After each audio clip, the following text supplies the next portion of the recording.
Welcome to today's video, and welcome to my page. As my name suggests, I am the Dollar Bin Diver. That means I hunt comics primarily from dollar bins, as well as 50-cent bins, and really any discount bin. Today, I will be showing off a haul of comics from a local peddler's mall, primarily Avengers themed, as well as some others that I'll show off.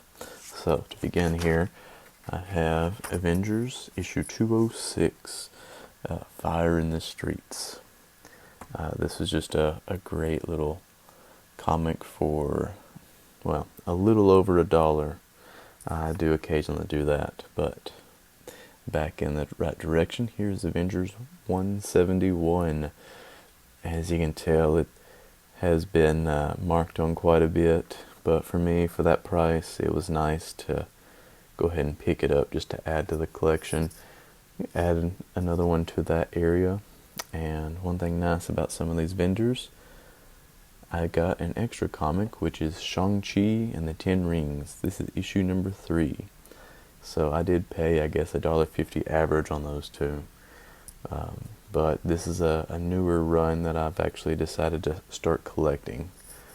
So moving on though, here is Avengers issue number 10, as well as issue number 11. This is for volume, I believe, 2. This is Simonson's run. I have started collecting these since I realized it was a shortened run of about a dozen issues. I actually enjoy some of that art style, and I'll see how the story goes once I get that collection completed. And I believe both of those right around $1, maybe $1.50. But moving on though, here is, I believe, from volume 3 of Avengers. That's issue number 5 with Squadron Supreme, yes. And then issue number 8.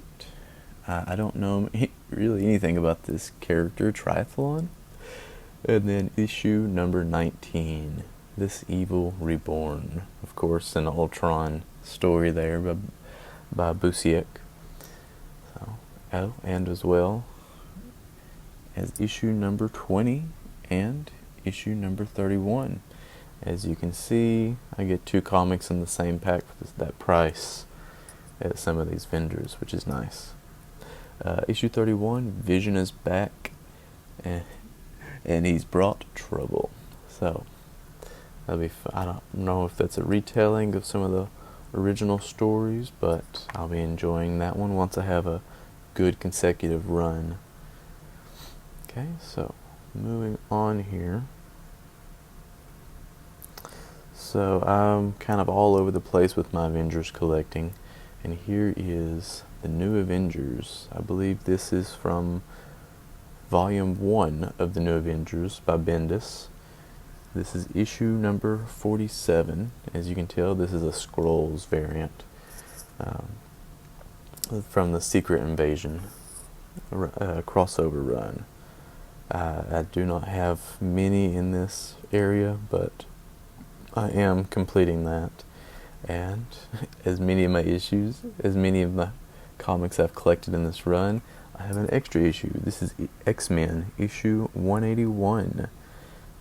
I believe I'm still reaching $1 average on most of these though, and it's a pretty good deal actually, I think. But moving on here is X-Men Classic issue number 90. Believe this is technically, I guess you could say, it's volume 2 maybe. The first, I believe, 50 issues is Classic X-Men. The title changes around issue 51, 52. And moving on though, here is Fantastic Four issue number 1. I believe this is volume 2. This is by Jim Lee. As the other volume 2s go from 1996, there is only about a dozen issues in that run, so having issue 1's a nice place to start off that story. I may have already opened it up and read on some of it, but having that story, having that small run makes collecting the story easier. And then as you see here, I have an extra comic, which is Booster Gold. I do not collect DC as heavy, but Booster Gold is a fun character. I'll probably read just this issue since I don't have many in that run. So, moving on here to U.S. Agent. This is issue number 2 of 4. And if you've watched my videos already, you've probably heard the story already. When I first got back into collecting comics, I wanted to primarily hunt in dollar bins because I knew I could find so many good comics, so many good stories, things that were not necessarily undervalued, and I've seen the game of overvaluing certain comics so much, but I found myself into a comic shop around where I was traveling, and when I went in, I asked if they had dollar bins. Oh, they had plenty of them, so I was looking through the dollar bins, and I actually found issues 1 through 4 of U.S. Agent, and I was like, well, that's awesome, because I believe Falcon and the Winter Soldier was just coming on Disney Plus at that point. And when I got to the register, they're like, oh, well, the price of these books has changed because of the popularity. We're now going to make you pay $30 to $35 for these 4 issues. And of course, I'm like, I can't do that. I'm not going to do that. I'll take these other books that are $1. And so that actually almost turned me off from continuing collecting comics. I almost stepped out of the hobby right then. So for me, it's nice finding these issues in dollar bins, and now I believe I am only missing 1 issue from that run. So perhaps you will only hear my story one more time. So it's nice to be collecting this that was taken away from me earlier in the hobby without really overpaying, but still getting to appreciate the comic. I'm glad I have came across the other vendors that I have in this time that have made the hobby so much more enjoyable, and I have jumped in pretty hardcore, it feels like. But moving on to something I don't know as much about, this is Battle Books, Captain America, Streets of Fire. I believe it says Marvel Interactive. For $1, I really couldn't help myself. The art style seemed interesting, and this might be a one-shot of sorts, or it might not be any kind of continuation of any stories, but I had to grab it. But back into the main run. Here is Captain America, issue number 301. I actually don't know much about what's going on in this area of the story, but I have a few in this area, so I'm hoping to have a good consecutive story soon. Here also is issue 418. As you can tell, I believe that's Daredevil on the cover he's fighting. I do have several in this area, so hopefully I have a good consecutive story to start reading on. Perhaps later on I will review some of these. Okay, moving on to Power Man and Iron Fist.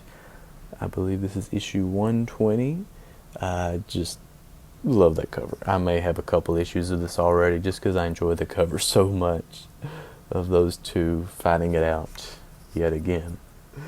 So now I don't only collect the older books. I do collect some newer books. As you see here, this is Thor, issue number 27. This is from the Donny Cates run, and this is the Alien variant.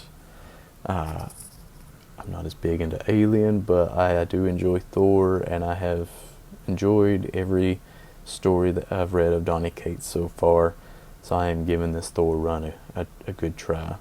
I think I've collected several in the run now, and getting the earlier ones will be more difficult, but I am looking forward to having that completed.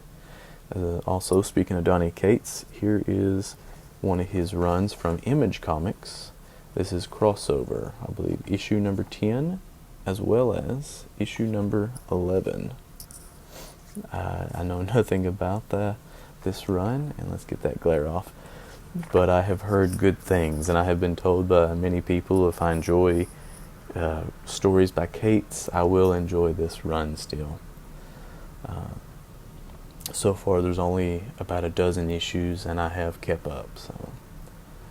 But moving back on, here is Wonder Man, issue number 4, introducing Splice.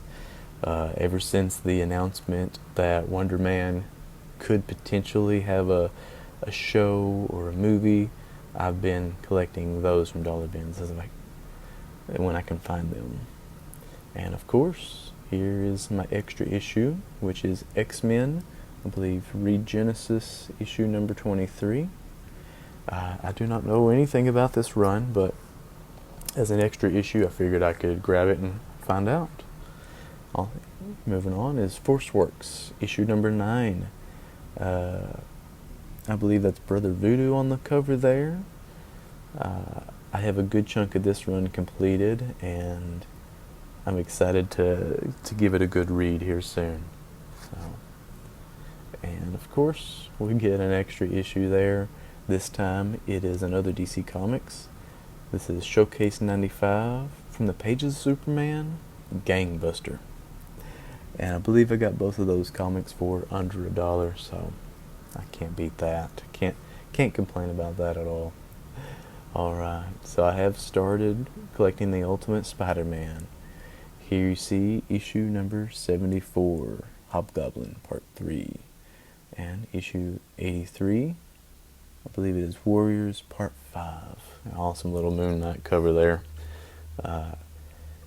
This run is a fairly affordable run. You can find a good chunk of it in dollar bins, and I'm slowly adding them to my collection.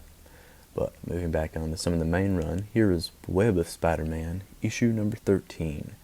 That black suit cover, I could not say no. So, Spidey goes berserk.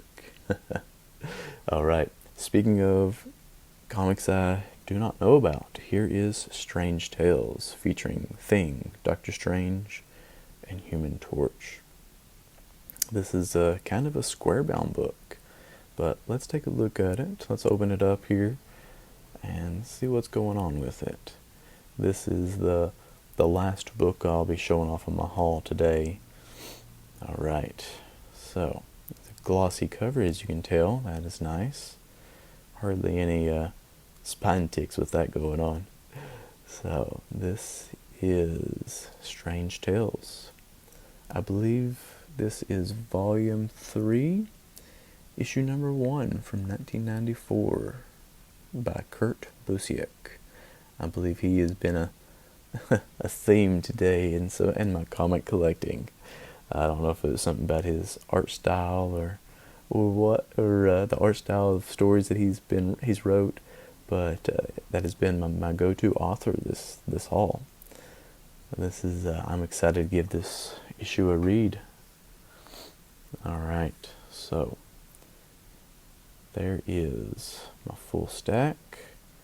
I believe I'm still close to $1 average. I might have gone a little over today, but those are some fun books, some good reads I'm enjoying. So for my bourbon of choice to sip on while reading, that will be the Ezra Brooks 90 proof. Let's see, let's grab it here. And as you can see, I have been sipping from it some already. This has made a good mixer as well as a straight sipper. Distilled and aged in Kentucky for Lux Row Distillers and from Bardstown, Kentucky. Very nice. And some may say that Bardstown is the bourbon capital of the world, so that's where you're going to get your awesome bourbon. Well, I thank you for watching my video. I'm going to go enjoy these comics, enjoy this bourbon. Thank you for watching my video. Please like, subscribe, check out my other videos. Thank you.